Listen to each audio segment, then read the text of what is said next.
Man power 500 বেডের হিসাবে আমি 2500 লোকরে প্রতিদিন আপনার বাসায় যদি মনে করেন 30 জনকে দাওয়াত দিচ্ছেন, 100 জন যে যদি হাজির হয়, তাহলে আপনি কিভাবে ব্যবস্থা করবেন? আমি প্রতিদিন এই কাজ করে যাচ্ছি, আমার ডাক্তার নার্স সবাই মিলে, তার মানে চেষ্টা করে যাচ্ছি, কিন্তু মানে প্রত্যেকের যে স্যাটিসফ্যাকশনের জায়গা, সেই জায়গাটা আসা তো আসলেও মানে খুব চ্যালেঞ্জিং। তারপরেও চেষ্টার অন্ত নাই, এবং এখানেও প্রতিদিন আইসিইউতে সেবা চলে, 100টার উপরে অপারেশন হয়। আপনারা জানেন নতুন ল্যাব আসছে এখানে, হার্টে রিং পরানো হয়, স্ক্যানও নিচতলা থেকে দোতলায় গেছে, আরো মানে ক্যাপাসিটি বেশি নিয়ে।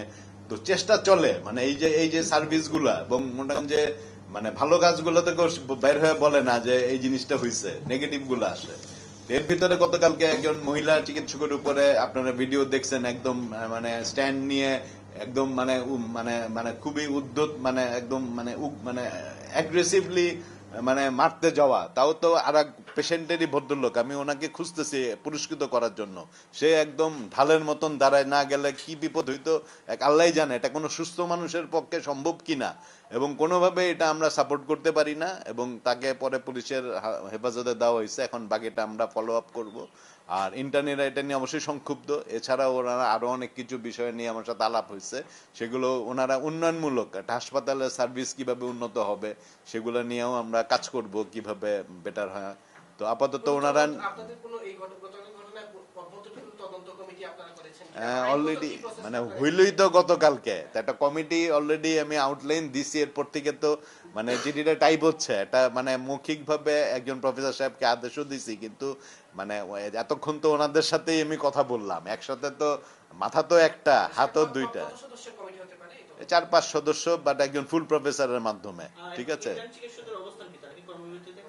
তারা নিজেরা কিছুক্ষণ আলাপ করার জন্য সময় চেয়েছে, বাসাবাদী। ওরা একটা বছর আমার সাথে যথেষ্ট সম্পৃক্ত, সুখে দুঃখে বিভিন্ন ভাবে কাজে কর্মে। আমি আশা করি ওরা আমার কথা রাখবে। ঠিক আছে, আছে মানে ওরা ওরা ওরা ওরা যে বুঝে না তা না, ওরা তো নতুন জেনারেশন, আমার থেকে বেশি বুঝে। এমনি তো আমাদের মানে যারা যে মানে বলতেছি যে মানে সরকারি ডাক্তার, মানে মিড লেভেল, ওরা তো আছেই। ইন্টার্নিরা তো আমাদের একটা মনে করেন যে স্ট্রাইকিং ফোর্স, মানে ফার্স্ট লাইন দিয়ে। এছাড়াও তো আমাদের মানে কি বলে পোস্টেড ডাক্তাররা আছে না, তারা কাজ করবে। বলতে ইন্টার্নিরা তো আগেও মানে বিভিন্ন কনটেক্সটে কিছুদিন হয়তো কর্মবিরতি ছিল। হ্যাঁ, কষ্ট হয়, এত রোগীর সামাল দেওয়া মুশকিল। বললাম না যে 500 ক্যাপাসিটি নিয়ে মানে আড়াই থেকে মানে আমার এখানে রেঞ্জে প্রতিদিন 2600 থেকে 2900 রোগী ভর্তি থাকে। তো মনে করেন আমার এই বেড 900, তারপরে আপনারা জানেন যে মানে 900 বেডে তার মানে আমি 900টা রোগী রাখলে 1600 রোগী তো হিসাবেই বলে যে বেডের বাইরে থাকে। তো যে বেড পায় না তার তো মনে কষ্ট থাকবে, স্বাভাবিক না? তো এখন তারপরে আইসিইউতে সিরিয়াল আমি নিয়ম করে দিছি, এটা আপনারা জানেন কি না এটা আপনাদের মাধ্যমে একটু বলি, যে আইসিইউতে এখন আমি সিরিয়াল দিয়ে দিই। ঠিক আছে, দেখছেন না সিরিয়াল মানে মানে কি? এখন ওই কেউ আমারও যদি বলে, আমিও সিরিয়াল ভাঙতে পারি না, কারণ নিয়ম বানায় ফেলছি। এই যে কালকে আমারই একজন খুব সিনিয়র বস, মানে অনেক সময় এখানে যেমন দুইটা ক্রাইটেরিয়া আছে, যেমন ডেঙ্গু রোগীর জন্য প্রোটোকল মানে একটা বেড রাখতে হয়, পয়জনিং এর জন্য একটা বেড রাখতে হয়, এই দুইটা একদম এদের জন্য ডেজিগনেটেড। এর বাইরে যতগুলো রোগী আছে, তারপরে অনেক সময় দেখা যায় যে প্রাইভেট হাসপাতালে ভর্তি হয়, এরপরে 4 দিন 5 দিন বা 2 দিন পরে আর্থিক সংকট শুরু হয়, তখন ওসমানীতে আসতে চায়। তো তাদের জন্য মনে করেন আমি আমার টোটাল সিট হইল আইসিইউতে 29টা। তো আমি মানে 3টা সিট রাখছি ওনাদের জন্য, ওনাদের আলাদা সিরিয়াল দেই। ঠিক আছে, আর আমার ভিতরের রোগীদের মানে আমার দায়বদ্ধতা বেশি, আসলে আমি সিরিয়াল দিয়ে দিই। তার মানে আপনি জানেন আপনি সিরিয়াল 3, এখন হঠাৎ করে যদি 2 এর পরে দেখেন যে 4 নম্বর গিয়ে ঢুকলে আপনি ধরবেন না। তার মানে এখন আমি চাইলেও কেউ আইসা আমারও সুপারিশ করলেও কিন্তু আমি এখন আর নিয়ম ভাঙতে পারবো না। আমি আমার নিজের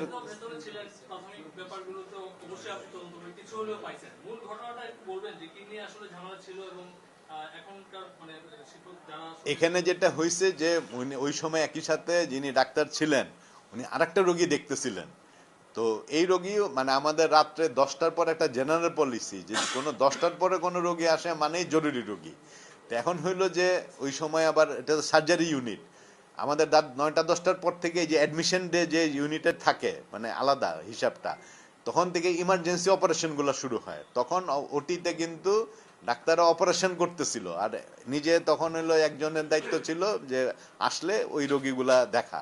তো উনি ওই মুহূর্তে কিন্তু আরেকটা রোগী দেখতেছিলেন। এখন এই রোগীর লোক এসে বলে আমার রোগী বেশি ইমার্জেন্সি, আপনি এটাকে বাদ দিয়ে আমার রোগী আগে দেখেন।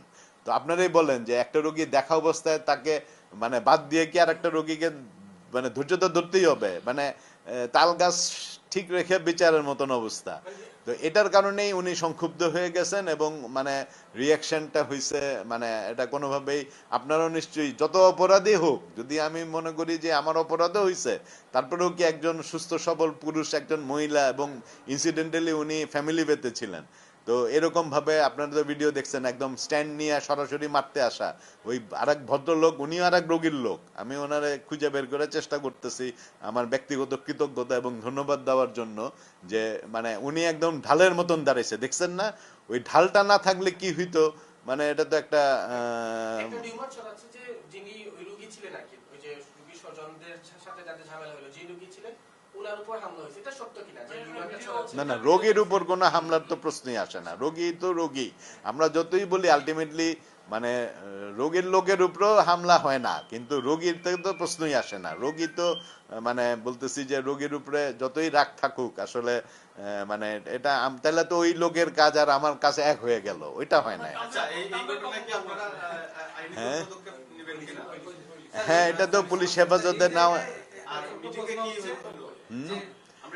মিটিং এ মানে ওনাদের সাথে অনেকক্ষণ আলাপ হয়েছে, তো শেষ পর্যন্ত আমি ওনাদেরকে অনুরোধ করছি যে ওনাদের যেসব দাবি দাওয়া আছে এগুলা নিয়ে আমরা কাজ করব, এবং আমরা তো আসলে প্রতিনিয়ত এগুলো নিয়েই কাজ করি। তা আবার যেহেতু নতুন করে প্রশ্ন আসছে, মানে ইনসিডেন্ট গতকালকের, কিন্তু থাকে না যে একটা মনে কষ্ট শুরু হইলে আরো 10টা কষ্ট চলে আসে। হ্যাঁ, ওটা ওনাদেরকে বুঝাইছি, তো ওনারা ওই জিনিস পক্ষান্তরে আমাদের সিলেট জেলা হাসপাতাল যেটা বানানো হয়েছে এটা তো পুরো একদম খালি রয়েছে, এটা কি আসলে উসমানী হাসপাতাল কোনোভাবে? আচ্ছা, এটার ব্যাপারে আচ্ছা প্রশ্ন যেহেতু করছেন, প্রথম কথা হইলো ওইটার উত্তর দেওয়ার দায়িত্বপ্রাপ্ত মানুষ আমি না। তারপরেও যেহেতু আমার পজিশনের কারণে, তারপরে আপনারা জানেন যে গতকালকে অনারেবল মানে আমাদের স্বাস্থ্য উপদেষ্টা এবং স্বাস্থ্য সচিব মহোদয় দুজনেই আসছিলেন, তো এই কথাগুলো ঘুরে ঘুরেই আসে যে একটা অ্যাসেট তৈরি হয়েছে, বাট বাস্তবতা হইলো যে একটা হসপিটাল তৈরি হইতে 3টা জিনিসের ইন্টিগ্রেশন লাগে। একটা হলো যে অ্যাসেট বিল্ডিং, একই সাথে তার ম্যান পাওয়ার, তার সাথে ইকুইপমেন্ট, ফার্নিচার। এটা বিল্ডিংটা তৈরি হয়েছে এবং সেটাও কিন্তু আপনার ইনকমপ্লিট। একটা বিল্ডিং এর সাথে অক্সিজেন প্ল্যান্ট লাগে, এটার সাথে ওয়েস্ট ম্যানেজমেন্ট লাগে, এটার সাথে চারদিকে একটা খোলা জায়গা, এটা মানে ওপেন জায়গা, এটা সিকিউরিটি পেরিমিটার লাগে। তার মানে হইলো যে এটা 100% মানে কমপ্লিট হয় না। তা আমরা ইকোনমিক্সের ভাষায় বলি যে আপনাকে যদি ব্যবসায় লাভ করতে হয় তাহলে আপনাকে ইনভেস্টমেন্ট বাড়াইতে হবে। অনেক সময় লস কমানোর জন্য কিছু ইনভেস্ট করতে হয়। আমার কথা কি বুঝতে পারছেন? এখানে প্রায় 100 কোটি টাকা ইনভেস্ট হয়েছে, আমার এটা একটা অ্যাসেট। তার মানে এটাকে যদি আমি এখন, এটা তো আমার সরকারি প্রতিষ্ঠান, তার মানে আমার প্রফিট কি? প্রফিটটা হলো সেবা, বেনিফিট। আমরা এখানে প্রফিটটা দেখবো বেনিফিট দিয়ে। তার মানে আমার বেনিফিট বাড়াইতে গেলে সুযোগ সুবিধা আরো বাড়াইতে হবে। আবার এই যে 100 কোটি টাকা বিভিন্ন কারণে ব্যবহার করা যাচ্ছে না, তার মানে কি আমাকে আরো 10 কোটি টাকা ইনভেস্ট করতে হবে যাতে ব্যবহার করতে পারি।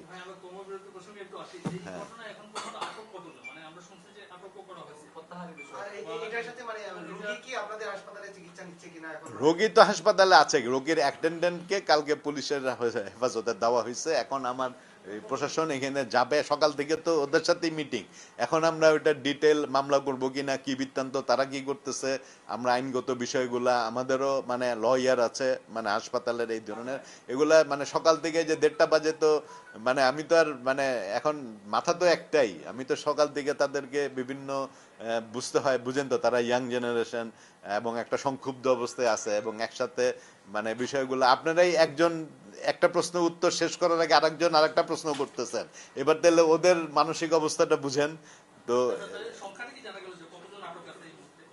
সংখ্যায় গতকালকে ওই যে 3 জন আর কি, ওটা। হ্যাঁ, আরেকটা বিষয় হচ্ছে রোগীদের পক্ষ থেকে বলা হচ্ছে যে তাদের উপরও একটা হামলা এবং ইনজুরির বিষয়টা আছে, তো সেই ক্ষেত্রে আসলে এগুলো যে আমি একটা কমিটি করছি, এখন এই যে অথেন্টিক নিউজ বলতে হইলে আমিও তো এখন ওই যে ভিডিও, তারপরে এর কথা ওর কথা বলতেছি, যে মানে এগুলার উপরে বেস করে এখন এত কথা অফিসিয়ালি বলা তো মুশকিল। তা আপাতত আপনারা শুধু এত তথ্যের থেকে ইম্পর্টেন্ট হইলো আমি ইন্টারনেটদের অনুরোধ করছি তারা যেন কর্মবিরতিতে না যায়, তারা যখন সময় চাইছে মানে কি তারা, আমি আশাবাদী, নাহলে তো সময় চাইতো না। তারা কি সেই আশ্বাস দিয়েছে আসলে প্রত্যাহার করে? না না, আলাপ করতেছে, আলাপ করে জানাবে। তা আমি বলতে চাচ্ছি যে যদি কট্টরপন্থী হইতো তাহলে তো আলাপই করতে চাইতো না, বলতো না স্যার আমরা সিদ্ধান্ত আমরা অটল, এখানেই শেষ। তো এখন তো তারা জানাবে এটা জানাইলে না বলতে পারবো ভাই, তার মনের ভিতর ঢুকে বলা তো আমার পক্ষে সম্ভব না।